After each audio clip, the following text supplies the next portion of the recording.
Assalamualaikum warahmatullahi wabarakatuh. Alhamdulillahirabbil alamin wassalatu wassalamu ala asyrofil anbiya'i wal mursalin wa ala alihi wa sahbihi ajma'in. Rabbi syrah li sadri wa yassir li amri wahlul 'uqdatam min lisani yafqahu qawli.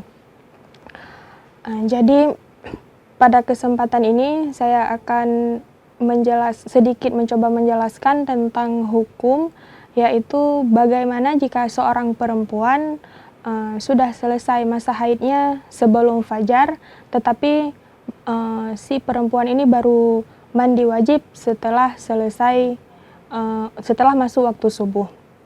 Jadi di sini kita harus lihat, jadi jika si wanita ini selesai sebelum fajar sudah selesai masa haidnya, dan nanti dia akan mandi setelah subuh, maka hukum puasanya tetap sah, yaitu diperbolehkan.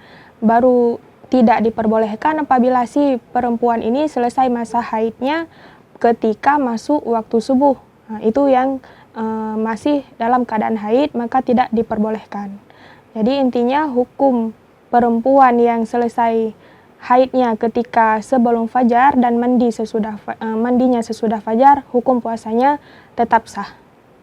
Jadi semoga bermanfaat.